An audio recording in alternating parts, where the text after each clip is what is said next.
Hey guys, it's Joe Troy from Digital Triggers, and over the last couple of weeks, we've been talking a lot about building private blog networks and everything encompassing them, really, from buying the domains and the hosting and the content and the site setup and everything.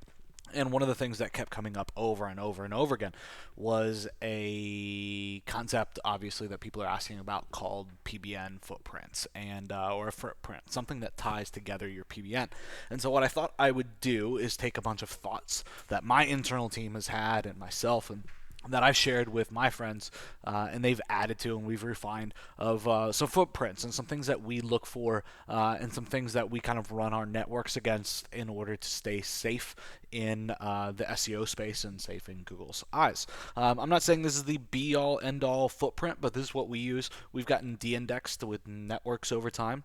We've looked back and figured out what has gotten our networks de-indexed. We've had friends with the same issues, and so this has been passed around our circles a little bit with our friends, people that we trust, people that we know are out there killing it right now, and just like we are. And I thought I would just open it up and share it with you guys. So first and foremost, what the fuck is a footprint? All right, so sorry for swearing. WTF is a footprint. I'll have to edit that out. Simply a unique identifier for your PBN, something that can be used to link your PBNs together. So it could be as simple as using the same plugin, theme, or the same linking scheme, or whois, or SOA records, and or outbound linking patterns across your PBN network. And before we really go into it, this is one of the reasons that I like to keep my PBN networks very, very small because I've learned my lesson with footprints, right? There's no way not to have a footprint, right? Our goal is to simply minimize the footprint.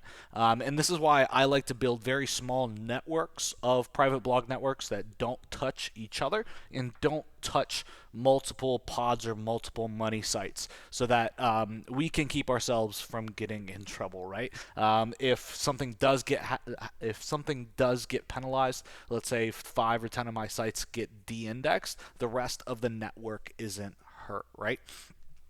What you need to understand, again, though, is our goal is to minimize the footprint. While something can be a footprint, it doesn't mean that it's necessarily harmful, right? Let's say it's used by thousands or tens of thousands or even millions of other sites on the interwebs, right? This goes for plugins, themes, WordPress itself, and anything else that can be used on a mass scale on the internet. For example, WordPress. Is that a footprint? We use WordPress for a lot of our sites, not all of them. But guys, we just want to blend in and we just want to mix things up. So is that a footprint? Here's a few things to ponder. WordPress uses, or there are 76.5 million WordPress sites. WordPress was used by more than 23% of the top 10 million websites. And there are over 50,000 WordPress sites added every single day.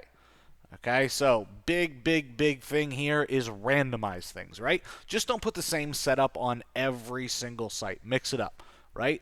Don't use the same registration information. Don't use the same hosting accounts, right? Mix things up.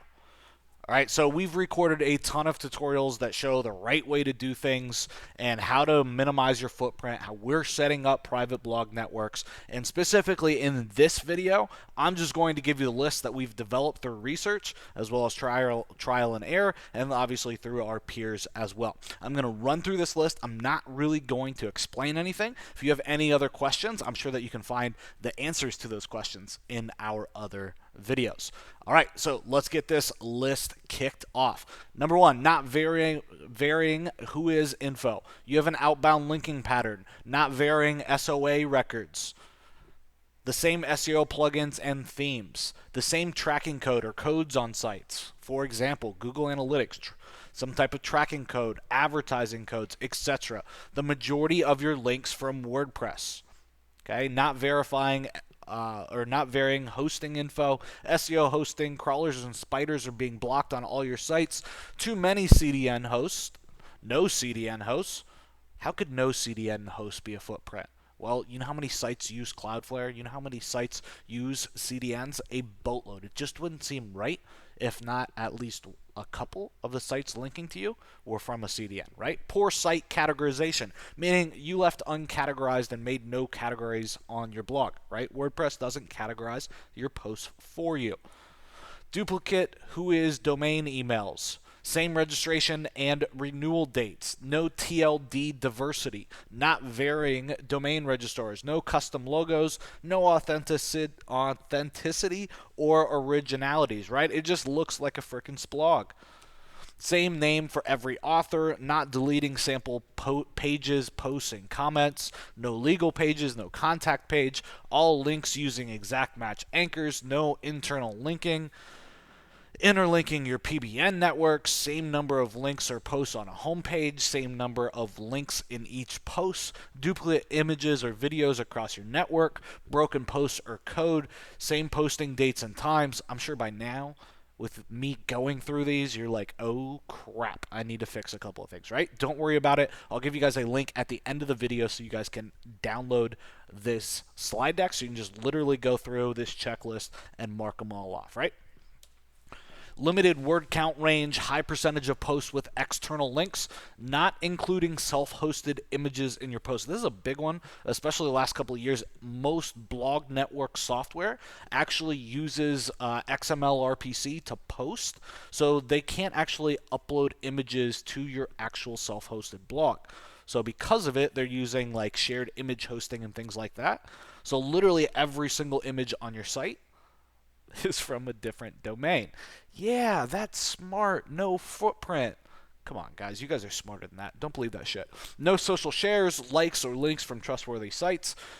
And obviously, don't use any Google products. Just don't even use them with your PBNs. I hope you guys enjoyed this video. Look for a link. I'll try to put it in this video or at least down below in the description so you guys can go download this list and use it when you're building your PBN or when you're auditing your PBN if you already have one built. Realize if you already have a PBN built, every 60, 90 days, you should be auditing your PBN against these footprints so that you don't get hit.